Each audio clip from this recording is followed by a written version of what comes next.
Back in the tunnel, Nix and the crew continue forward, looking for any signs of potential entry into the hidden facility. All the while, they keep getting the feeling something's watching them from the dark corners of the cavern. Eventually, one of Daisuke's men point out a strangely placed door, almost like it was part of a hallway, now collapsed amidst the ruin of the cavern. As the group begins making their way towards the door, they hear more and more sounds behind them, hissing and scuttling like some overcome cockroach. Nick eventually turns and realizes with horror that about a dozen shadowy figures were speeding towards them, crawling over obstacles with ease. He yells at the man to run for it, and the group makes a mad dash for the door. One unlucky man is caught by the creatures and dragged into the darkness. His fearful and pained screams are abruptly cutting off and being replaced by the nauseating sounds of flesh ripping and bone crunching. The creatures keeps coming. Nick trips and yells in terror as one creature prepares to lunge at him for him, but Daisuke manages to pull him to safety at the last second. The door is slammed and shut, but the creature bashed it from the other side. Daisuke ordered his men to pile up some rubble to slow them down.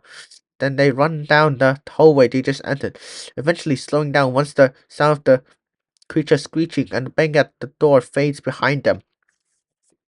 Further down the tunnel, Audrey and Victor have lost their way after their own encounter with the creatures.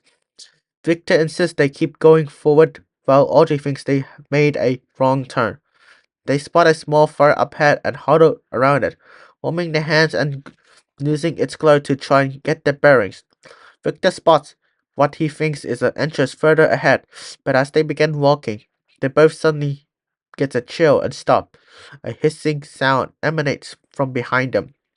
They slowly turn to see one of the creatures that attacked them before, with its body now illuminated by the fire. They could see it was some kind of giant, disgusting insect with fearsome-looking mandibles. They turn to run, but realize that more have appeared in front of them. Then, to the sides, coming off the walls and roof of the cavern, they are now surrounded and back to the corner. Victor tells Audrey to stay behind him, then looks around for a weapon. All he can find is a discarded shovel. He knows that it won't be enough to fight their way out, but is still willing to give it a try. Audrey tells him to look behind them. A half-broken vent juts out of the cavern wall. Victor immediately understands and tells Audrey to go first. She makes a break for it, and the creature charges. Victor guards Audrey and keeps the creature at bay with his shovel. But they just keep coming and coming. Eventually, Audrey makes it in and reaches out a hand for Victor. He throws the shovel at the nearest bug and grabs her hand, but one leaps up and bites into his leg. He screams in pain and is nearly pulled down, but Audrey pulls with all her might and the creature is able to let go. They scramble down the vent as fast as they can, the creature unable to follow them in the narrow passageway. Nick sees the writing on the wall that reads, Containment Area, with a big arrow pointing in the same direction the team was headed. Eventually, he spots the lights up ahead. The cruise begins to speed up, eventually emerging into a much larger room with much brighter lighting. Nick blinks a few times as his eye adjusts, and is shocked to see they are standing in a huge scientific facility, with desks and computers to one side and a locker room to another. We are here, Daisuke said. This is the place, huh? Nick noticed a discarded scientist uniform with the name of the facility on it. Site 54, G Specimen Containment Unit. Why is nobody else here? They were evacuated, most likely after learning Godzilla could borrow. So now, do we just look for the two big baby lizards here? Exactly, Daisuke replied. Come this way. He gestured to another arrow labeled containment area and went in its direction. Nick and the crew followed, winding through more hallways, lab areas, and even a lunchroom before emerging into an empty room. To the left was a large reinforced window. Nick walks up to it and peered in. He saw the huge open room, its wall made of reinforced metal, and lying in the middle of the room was Nick gasped. He couldn't believe he was seeing. It was the two juvenile Godzillas. Daisuke was right all along. They really were here. Oh my god, he said aloud. The creatures was facing away from the window, seemingly asleep. One was resting its head on top like of the other, like a dog would. It was almost cute, Nick thought. He noticed how small the room was. There was barely enough room for one of them to even stand upright, let alone two. He immediately noticed how thin and atrophied they looked. Evidently, they weren't getting enough exercise or nourishment in this place. It was possible they were attempting to go back to hibernation and wait it out. Perhaps they knew their father would come for them eventually, but it was stuck. But it was clear to Nick that with their large size and metabolism, they wouldn't last much longer in this cage. He then noticed a small paper on a clipboard at his feet. Upon picking it up, he sees a document on the creatures. Project G1 Annihilation Day 1. Specimen 2 and 3 continues to show no signs of activity. No response to food, water, or stimulus. On site, biologists hypothesize they have entered a state of hibernation. Progression in locating potential weakness on Specimen 1, official name Godzilla, have been slow considerably by this development, though one breakthrough has been achieved. Liquid cadmium has been found to slow the vital functions of specimen 2 and 3 in small doses. If possible, a large enough dose injected into specimen 1 could cause cardiac arrest and organ failure. Incredible, aren't they, Doctor? Daisuke said, bringing Nick's attention back to the enclosure. I personally have seen them in this curse before. Usually they stick close to the adult, but they do really seem to have a soft spot for Miss Gus. Wait, really? Nick asked. How so? Well, she often accompanied Dr. Yamane on a field expedition in the past, and though they took care to avoid Gojira detecting them due to his territorial behavior, she believed the juveniles might be docile. So with Yamane's permission, she would have supervised interaction with them whenever possible. They came to know her. I could even hear and recognize her voice from half a mile away. She would bring them food and observe their behaviors up close. Some of us feared getting them too comfortable around humans was a bad idea. You mean like how ducks and geese can get nasty towards people after being fed? Nix asked. Precisely, but unfortunately, it seems the only human that were comfortable with was Mickey. Anytime and someone tried to take their place, they would either leave the area or sometimes become aggressive. So I hate to interrupt, but we need to start our operation. One of Daisuke's men interrupted. First and foremost, though, we need to decide what our course of action will be. It was time to make the important choice to release them and hope their fathers would leave peacefully with their recovery, or kill them to ensure the species couldn't propagate and spread any further. I see, Daisuke said, then turned to Nick. Well, to Tepelis, this is the moment of truth. I personally believe we should release them, as Mickey suggested, but I will respect whatever choice you wish to make. Nick is lost in thought for a few seconds, turning over the ideas again and again in his head. There was so much to consider and so much pressure on his shoulder. It was almost suffocating. Finally, he thinks he has the best answer. Well, I think the best thing... Daisuke, sir! A breathless agent suddenly comes around the corner. I have a important news, an important update, sir. What is it? Daisuke asked. The military managed to kill Godzilla using underwater torpedoes. What? Are you sure? A surprised Daisuke questioned. 100% sure, sir. It's all on the comms and news. Daisuke paused, seeming lost in thought. He pulls out a radio of his own and turns it on. Mickey, are you there? Mickey, can you hear me?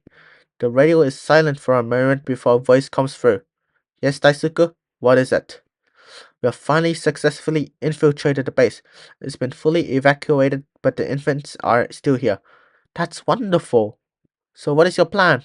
About that. Daisuke looked hesitant to break the news to her. We have just been notified that the military destroyed Gojira. Nanny? Mickey replied. Huh? Went Nick. It's what? In Japanese. An agent nearby answered him. How did they do it? I thought conventional weaponry had no effect. Apparently with torpedoes, Daisuke replied, then sighed. Mickey, you do know what is this means, right? What? The juvenile have no chance to survive somehow. Sadly, I think the best course of action would be to put them down. How could you say that? Mickey's voice angry yelled from the other end. We could still provide them with at our facility, but they won't be able to have another member of their species to teach them vital survival skills. They wouldn't be able to survive to enjoy life, and they could potentially become a danger to everyone around them without any sense uh, or any means to regulate their behavior. Daisuke explained. I know you care for them. I do too. I wish there was a better option, but this is the only way to ensure peace now. Please try to understand. The other end is silent for a long time. Then Mickey's voice comes back on. Alright, Daisuke. You can go ahead with your plan. She sounded like she was holding back tears. Just do one thing for me, please. What is it? Try to make sure it isn't as painful for them. Of course, Mickey. You know I care about them too. And don't worry. They're asleep now, so they shouldn't feel a thing. Thank you, Daisuke, Mickey said. The line went silent. Nick looked back into the enclosure at the two sleeping reptiles. He felt a pang of sadness himself, knowing these amazing creatures would be lost forever, but he also knew it was for the greater good. So how exactly are we gonna go about this? Nick asked Daisuke. Well, the hide is nowhere near as durable as that of Gojira, so it should be possible to deliver an instantly fatal shot to the brain without a horrendous shriek from the outside made them stop. Both stop. Look at the door. It was followed by a gunshot, more shrieks, a shrill scream, even more gunshot, and then several agents burst through the door. Some covered in blood, and the other is in a gross-smelling greenish liquid. Daisuke, we have a big problem, one of them said, out of breath. Oh no, Nixon realized. Don't tell me those things from the tunnel got in here. The agent nodded, but Nick, now looking in horror at the door behind him, he could see through the window the outline of multi-legged creatures about to burst through. Look out! He shouted, almost too late. The agent looked and gets away from the door just as it burst open. Once the dust settles, Nick sees the beast in full. Gigantic insectoid creatures that the size of a grizzly bear with an uncanny resemblance to sea lice, he exclaimed. They're giant sea lice. Somewhere in the back of his academic mind, Nick pieces together a hypothesis for how these anthropoids got so big. Many kinds of sea lices are parasitic in nature, attaching themselves to large marine animals and living off their blood. Godzilla was large enough to have millions of them feeding on his bodies, and because of the radiation in his body, they must have mutated after feeding on him. As for what they were doing here, Nick figures they couldn't cling onto Godzilla's skin as he walks on land and crawls around the tunnels, so they must have detached and began scavenging whatever they could find to stay alive. At first, the meat he collected, and now that was running out. They had to turn to a more predatory lifestyle. An incredible example of adaptation, but definitely bad news for Nick, as he was perfectly sized prey for bugs. We gotta get out of here, he yelled. Where to? Replied the frightened agent. We're trapped. Looking around, Nick realized he's right. The room has no exit. The bug drew nearer, their mandible drippings. Then right when it seems it couldn't get any worse, a low growling sound shook the whole room. Looking back at the window, Nick was shocked to see the two juveniles were moving up. They slowly rose from their resting position. Unable to move around much in the cramped space, they are at least able to turn around and look right at them. The creature's eyes widened and they began to reach for the window. Oh no. It was then that one of the giant lices charged, forcing the agent to open fire on it. It gets killed quickly, and a few more were cut down that tried to attack as well. The survivors quickly retreat, and the group's relief is short-lived when they hear loud wailing from inside the enclosure. The sight and sound of the carnage had upset the juveniles, and now they were trying to break out of the pen. They clawed at the walls and slammed them with their tail, shaking the whole building. Then one of them looked back at the window, seemingly hatching an idea. The community realized what's going to happen next. Everyone! Everybody, get down! He yelled, and a second later, glass exploded into the room, as well as a giant hand. The creature began pushing and fighting their way through the opening, tearing down most of the room in the process.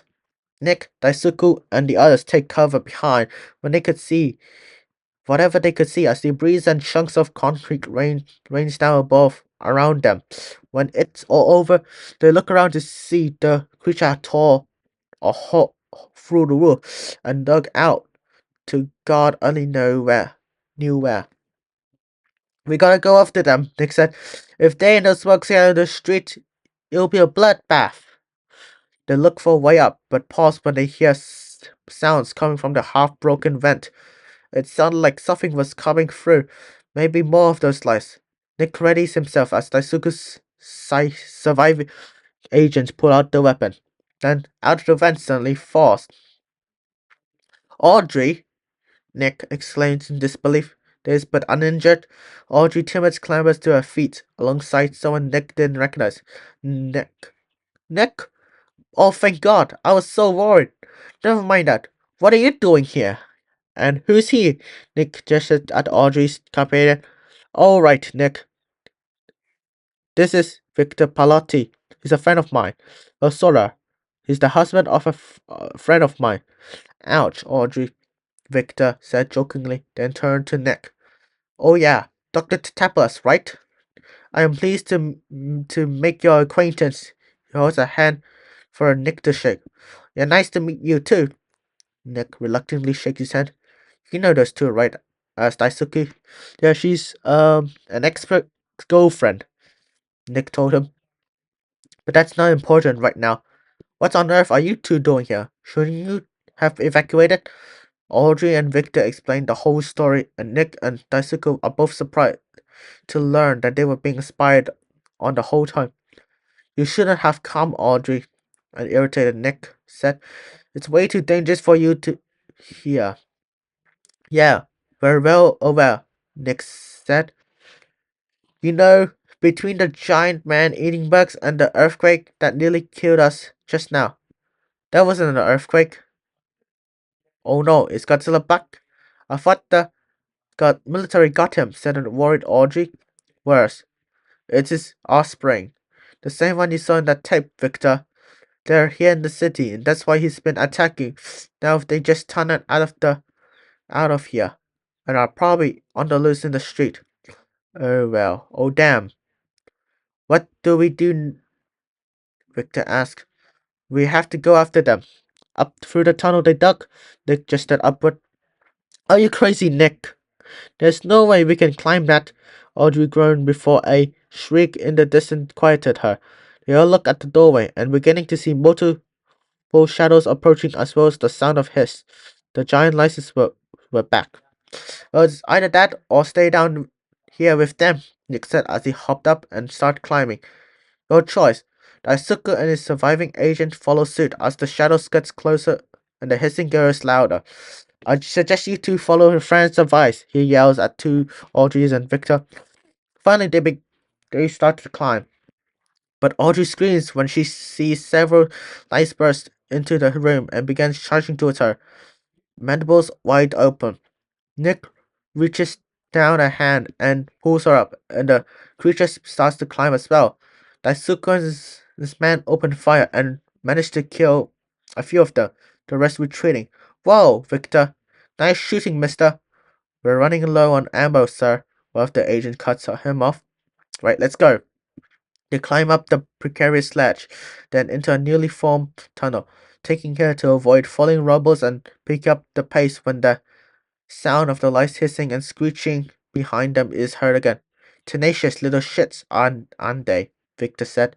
They're probably starving, Nick replied. What do you mean? Audrey asked. Oh, they look like giant versions of normal sea lice, so they probably fed on Godzilla's blood and grew in size.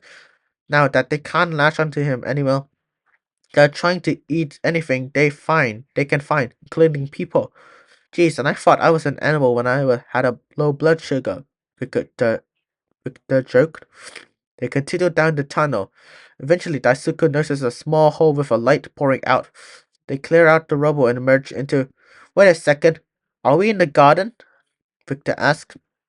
Sure enough, they had just come through the half destroyed floor of Madison Square Garden. They were now standing around the hallways outside the famous basketball court. Nick said, We can't waste time or we'll lose them. Let's keep moving. But before he could speak, a low growl shook the building.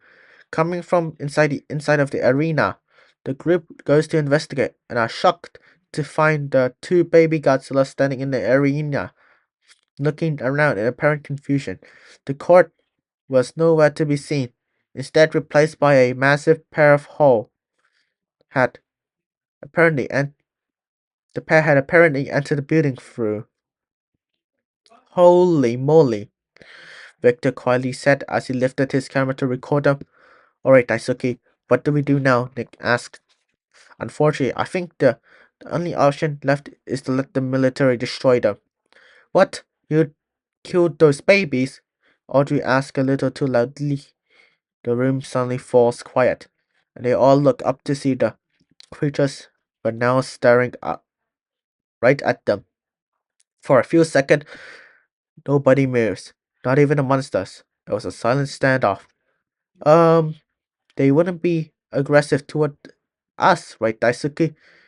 Nick asked hopefully. No, I'm afraid you are mistaken, Doctor.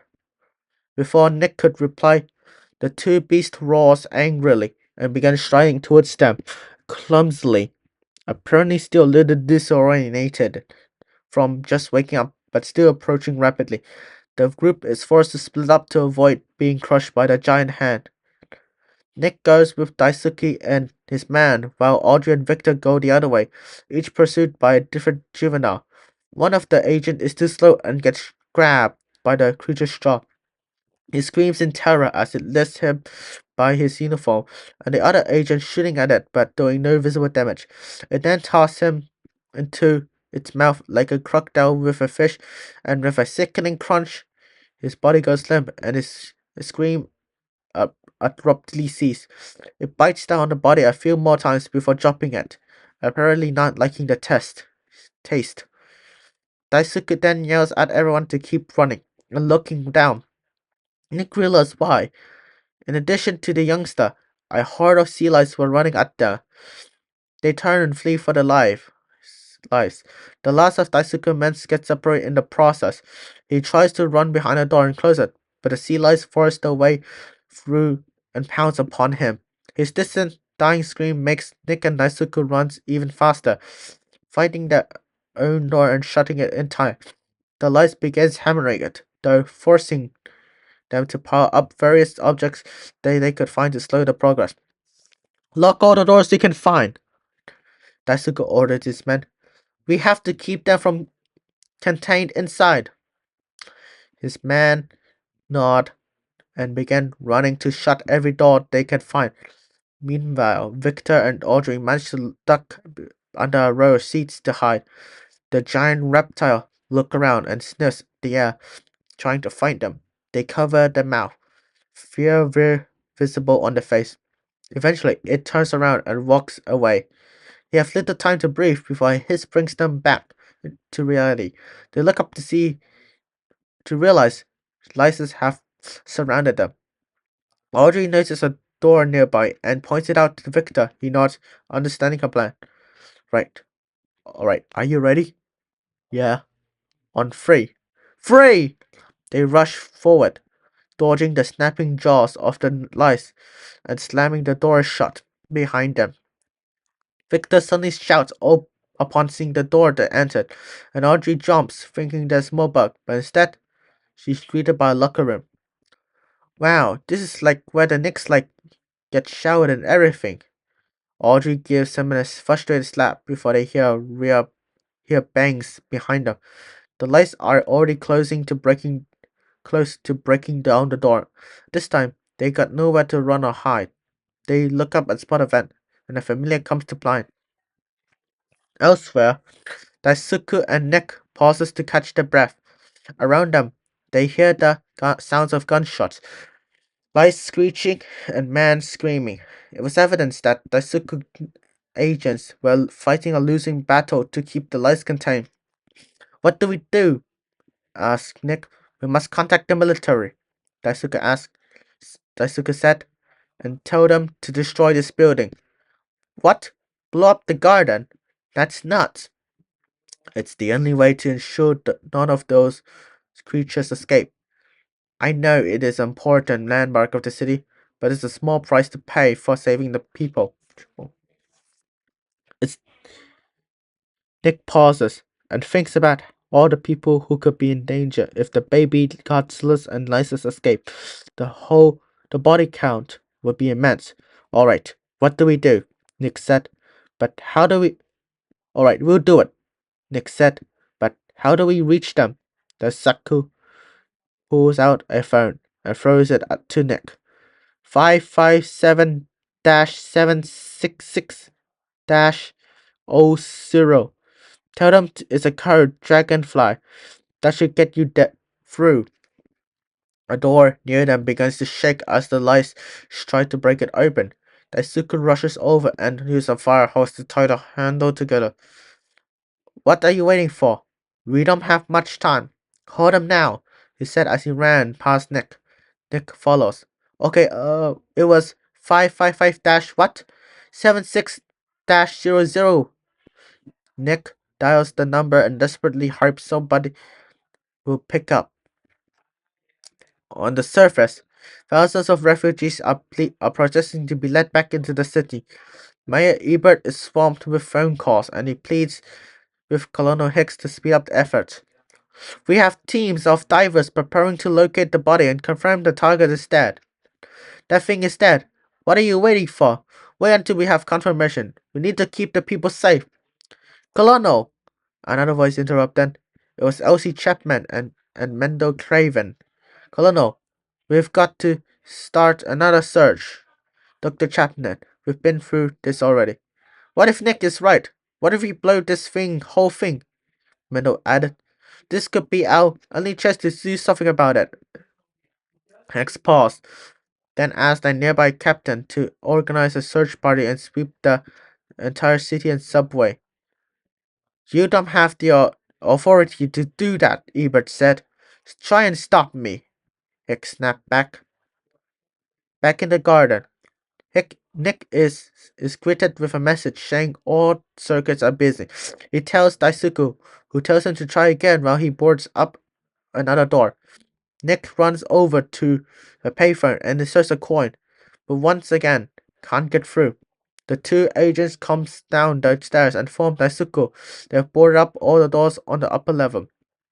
Where are the others? Daisuke questioned. They didn't make it, was the grim reply. Daisuke then turns to Nick. Dr. Tetapolis, he said. My man and I will hold them here. You go and get help. He then leads his men back to the doors. Still being attacked by Lysis, and Nick turns and runs the other direction. One of the agents discovers a door that's been busted open and slowly approaches with his gun drawn. He peeks into the arena, but sees no signs of lice.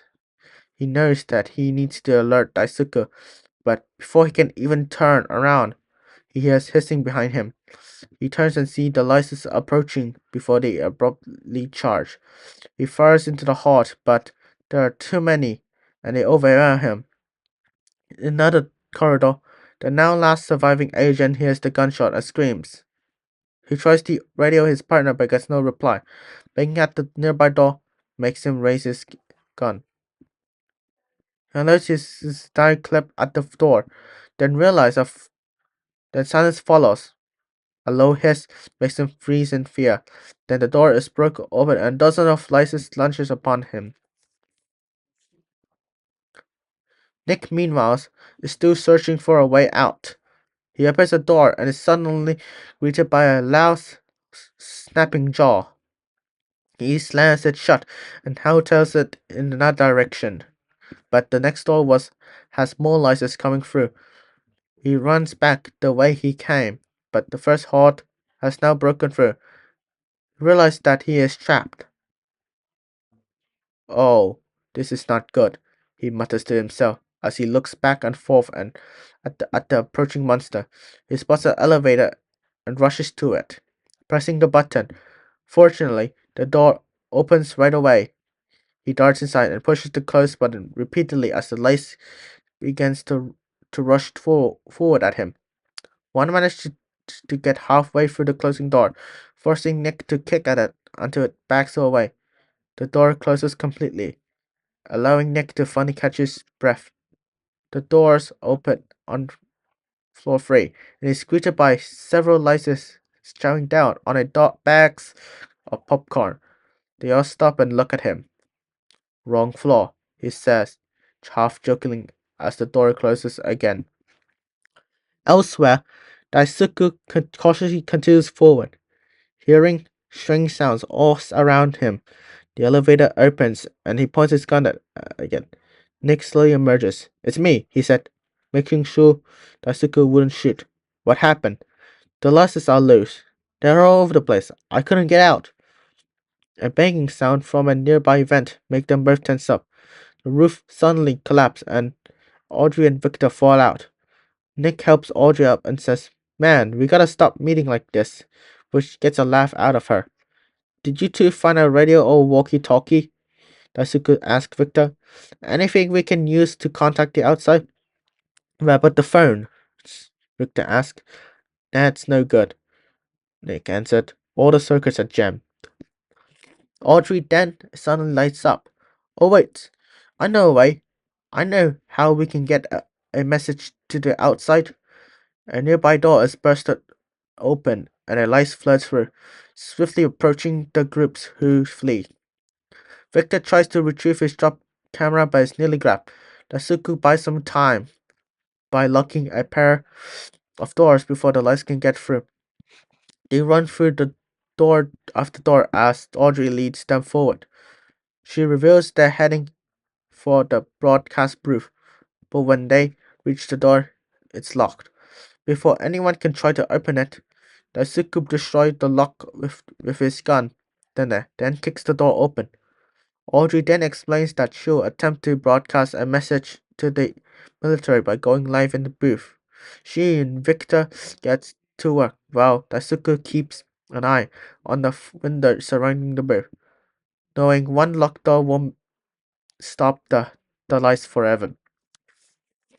At the news station, a technician for the news network receives an urgent mail that says to pick up the transponder CFX1 and watch the feed. There's no Ranger game on tonight, he said with confusion. He follows its instruction and sees Audrey on the feed. Ed, if you can hear me, could you please put me on live? I know it sounds crazy, Ed, but you have to do it. Please, just trust me. Like the hell I am, he chortled. I don't think he's gonna do it, Audrey lamented. Oh yes, he will, replied Victor, who turned the camera to the arena, showing the hordes of giant lices and baby Godzillas. Alright, Ed? Ed looked back at the skin and was horrified by what he saw. You see that, Ed? Audrey said. They're gonna be all over the city if we don't stop them. Give me a second, will ya? He then gets to work. In the city, Cayman's broadcast about returning to the city and thanking the boys in the uniform is cut off, and Audrey's face appears on hundreds of TV screens.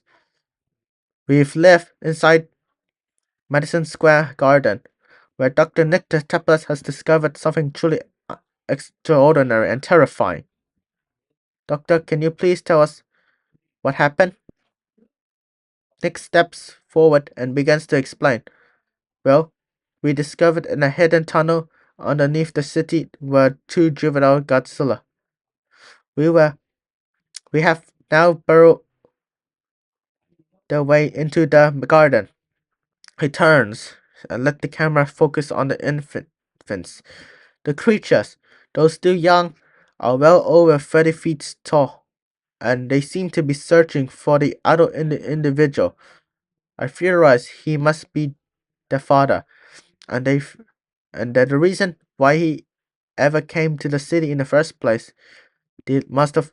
He paused, thinking of a way to cover up the government's involvement.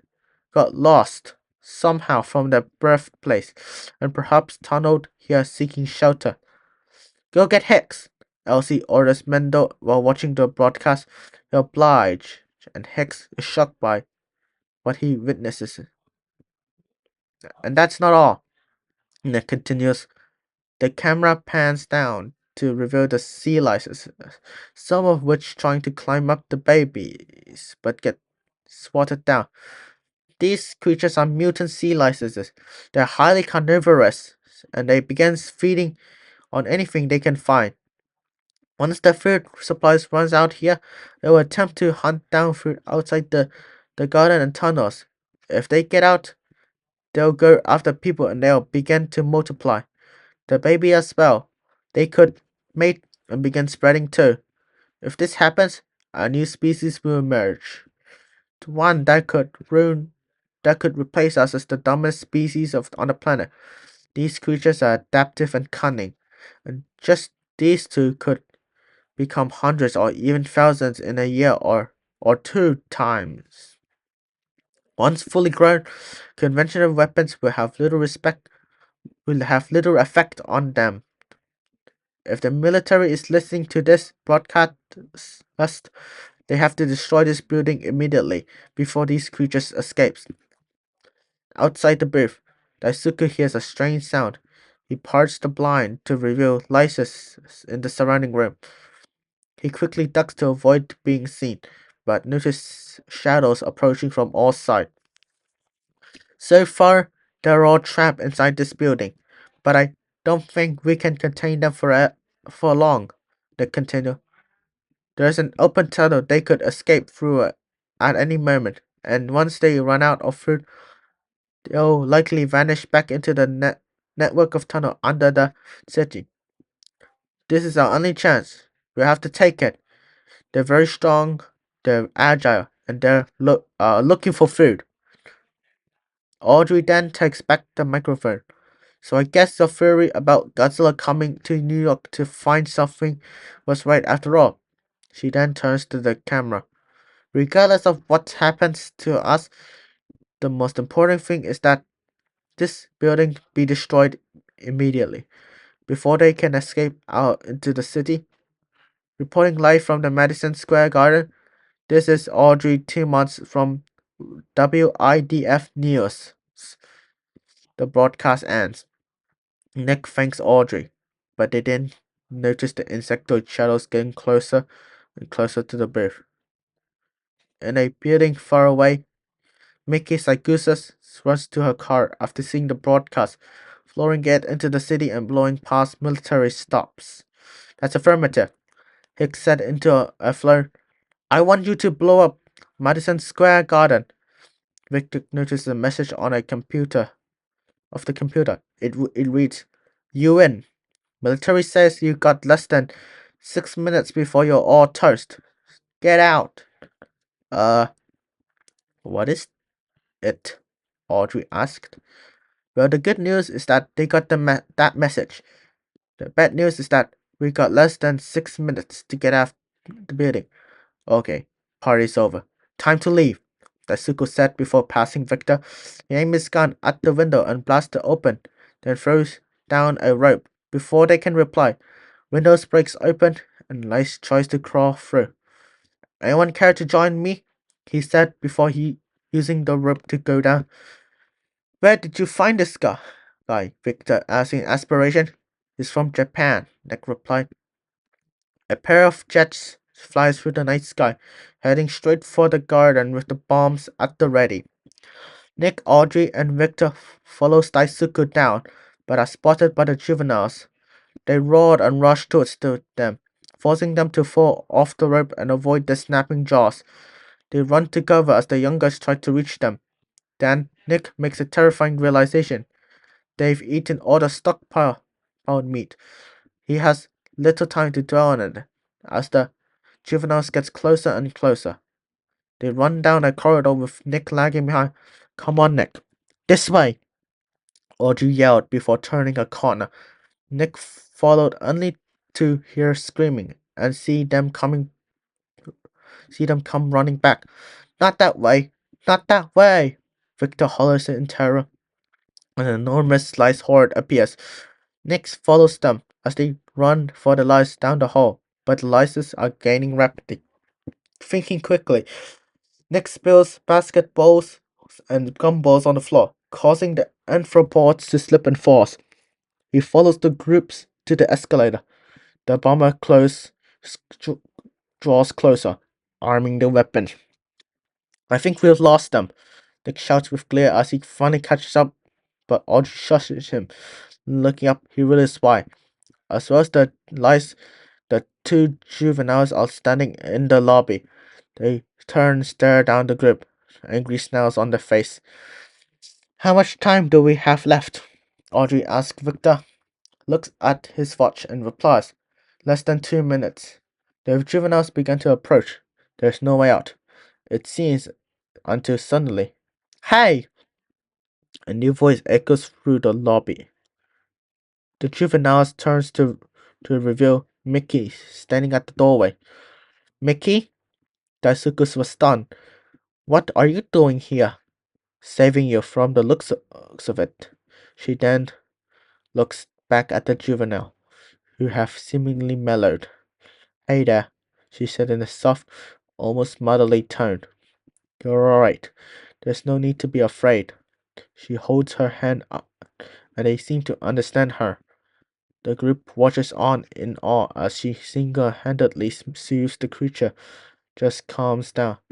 She is interrupted by the shrieking of a louse who then charged at her. Mickey, no! Daisuke yelled, but before he could reach her, it was crushed into paste by one of the juvenile.